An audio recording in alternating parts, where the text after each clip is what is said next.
Every single day, you're getting closer and closer to the end because of 1,152 stupid paper cuts. Here's what I mean by that.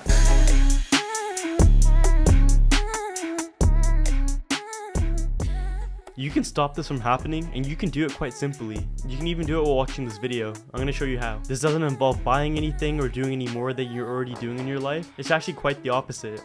At the end of this video, I'm going to tell you exactly what I did to 10x my day and become insanely productive with everything that I'm doing while balancing law school, my multiple businesses, and creating content like this. Every single day, I was dying by thousands of paper cuts, wasting my energy, wasting my finite time that I have in a day. And because of this, it'd slowly be killing me every single day. It was time to reflect on my patterns of what I was doing, what I was doing right, what I was doing wrong, what successful people were doing, and what habits I could actually adapt from them and implement into my life to be able to have the same results or something similar. A lot of people get success confused. They think that the end result is what's going to get them happy, get them fulfilled. It's actually just getting the habits right now in place that will allow you to be successful, or having successful habits in place right now.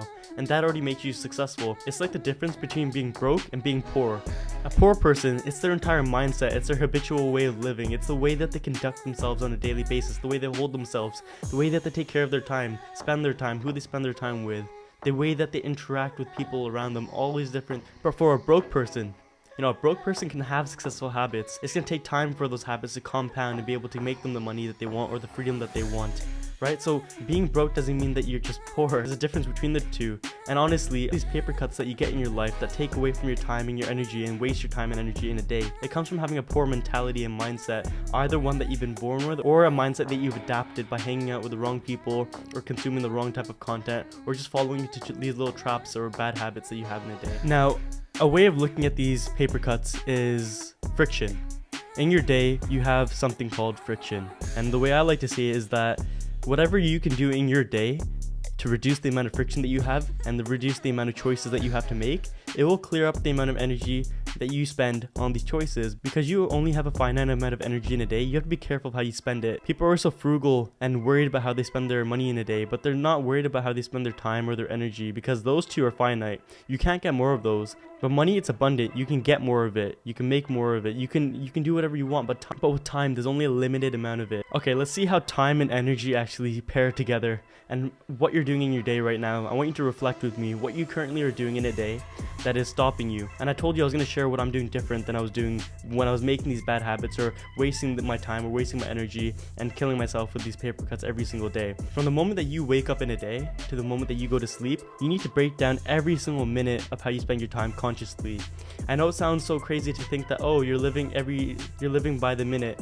Sometimes I live by the second. It's not about that. It's an understanding that every minute that you're given, it's not promised to you, and that you should be spending it consciously and making sure that you're making the most of it. But how do you do that? It's about optimizing every single moment that you live in, right? It's about being careful the way you spend your energy and your time, and making sure that if you can automate certain things or delegate certain things out or just set things up for your future self to make your life easier, then you'll be a lot happier and a lot more fulfilled, because you can spend that time and energy into another place building a more fulfilling life. There's these productivity traps that people set up, these productivity content creators or YouTubers. I don't want to consider myself one of those, because I'm just telling you what I do in a day and how I became more productive, how I'm able to manage, studying for law school, writing exams, running my businesses, delegating to my team, creating content like this while not going massively insane like I used to, because now I feel a lot more level-headed. I'm able to actually communicate a lot better. I'm able to carry myself a lot better. I'm able to think more clearly, and it's just a lot more fulfilling to be this way, and you're a lot more happy, even though happiness was never the goal. It just came as a byproduct of living this way. You see, ever since I moved out of my parents' house and I moved to another country by myself since the age of 17, I was able to experiment with a lot of different things in my life in terms of my time management and the way that I carry myself and the way that I conduct my days, the way that I spend my energy, the way I set up my life, the way I eat, and all these different things. So I was able to actually take elements out and place elements in. I was able to have a controlled environment for all of this, to be able to make sure I know what was working and what wasn't working, and only keep what I found was actually helping me at the end of the day. So when it comes to these productivity traps that these productivity gurus set up for you in the content that they create or the content they want you to watch, you have to be careful, because what works for one person won't work for everybody. And even if it seems to be working for somebody, it might just be full of garbage, because they might just be telling you these things to make it sound more interesting. I'm telling you this because I know that it works, and it's worked for a lot of people that I've been able to help. Business owners, multi-8-figure business owners, for myself, for other students that I go to school with, for other business owners. It's crazy. It's actually so simple. And because this is so simple, it's so hard to do, or it goes over a lot of people's heads because they think that the answer is so complex. But the actual answer is to do less, or to think more simply when you take action. How can you make your life more simple? How can you make your life easier? What would your future self want you to do now to make their life easier?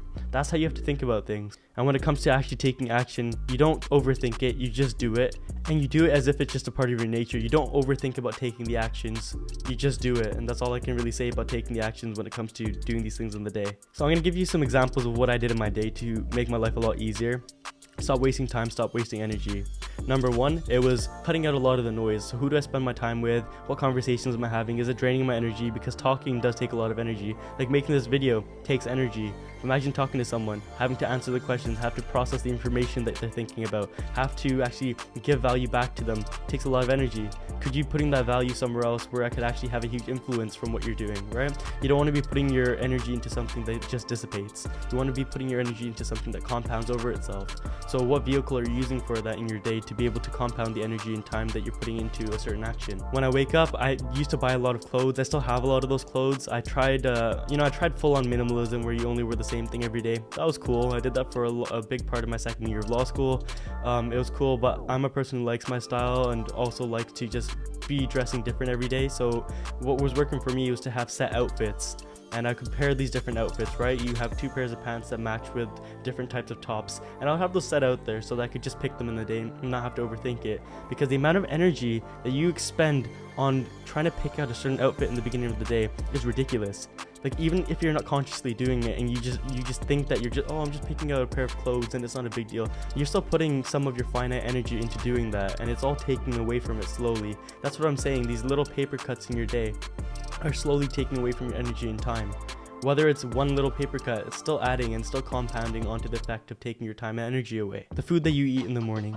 Do you eat the same thing every day, or do you have a set schedule? Have you planned out the night before what you're going to eat? Because I know that planning the night before is a huge deal when it comes to being successful and also managing your time.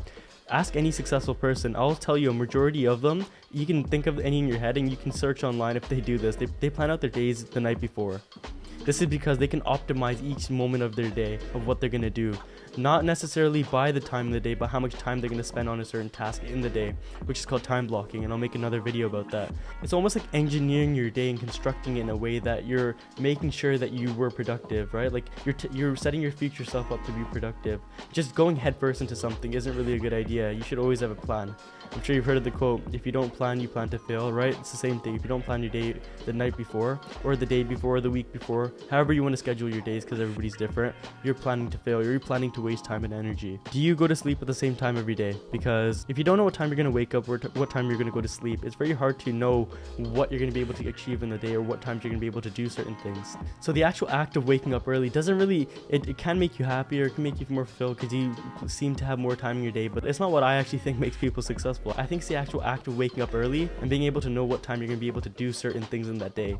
Whether you wake up early, go to sleep late, you're still going to likely have the same amount of time or working time that you're available to you in the day. It's just knowing that if you do it consistently on a daily basis, you'll be able to plan your day out consistently, and because of that, you'll be able to have a predictable result in the day based on the actions that you take. I know a lot of people, and this is going to be a big one that hurts a lot of people, and a lot of people click off from this just because they're tired of hearing it, even though they know deep down it's true inside of it. Like, I'm telling you this right now because I know it's hurting you, and I used to do it a lot. But this is what's actually killing you because of the time we're living in right now. If you consume a lot of content like YouTube videos, Netflix, TikTok, whatever it is, like if you consume a lot of social media, like a lot of content, videos, whatever it is, you're not taking any action, and you cannot grow without action.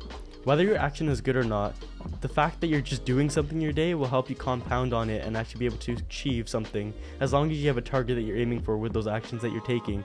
But the fact that you're just sitting there consuming, not even learning, like if you're learning, that's great, but the majority of people who watch Netflix and YouTube, they're not learning anything from it. They're mindlessly consuming content that is actually hurting them, giving them false expectations, making them feel bad about themselves, making them compare themselves against other. It's altering their baseline dopamine levels and triggering short-term gain from something that isn't actually helping them at all. and our brains aren't prepared for that, and it restructures our entire brains and rewires it in a way that we are not able to actually achieve anything in the day. A lot of people will just tell you to limit it in a certain amount of days, but honestly the best way that I did it was, for a little while I just cut everything out, and it was willingly. But a lot of people find this hard. I found it hard. I was not able to just cut everything out right away. Like, I used to binge a lot of Netflix or watch a lot of YouTube, but then what I started to do was realize, why was I doing it, and what could I be doing with my time instead. So now I have control of whether or not I want to watch YouTube. I don't watch Netflix anymore, like spend any time watching movies. So like I don't really get any FOMO about missing out on watching certain movies with friends, because I have a strong reason why. And when you have an anchor as to your goals, as to why you're not doing certain things, or as to why you're doing certain things or taking certain actions, it's very easy not to do the things that hurt you, because you realize that doing these things aren't optimizing your life, aren't optimizing your mind or your body, right? Eating bad foods, putting bad things into your mind, you realize by putting bad things in, you're going to get bad things out, and because of this, it's not going to allow you to hit your goal. And once you truly realize this and conceptualize how this is affecting your life, you feel kind of sick. Like, I felt kind of sick knowing this, so I don't even want to spend time doing this. And by wasting my time in these areas and energy, I'm wasting the time that has been given to me. It isn't promised. I'm telling the universe, or telling this world, that I'm not grateful for the time that I've had, and I'm not making a difference or an impact in the world, which I do want to make. So I hope that by you watching this video, you get an insight into kind of where you're wasting your time or energy, and how it's killing you slowly, even by the tiny little actions that you're taking in a day. And how I was making these same mistakes, and how I'm now able to, write my essays or study more or create pieces of content like this, and not waste energy in areas where I can put that energy into doing things like this that actually help me make my life better, make my life more fulfilling, allow me to make an impact with the work that I'm doing and the actions that I'm taking and the conscious thoughts that I have. So I'll see you in the next video. Take care.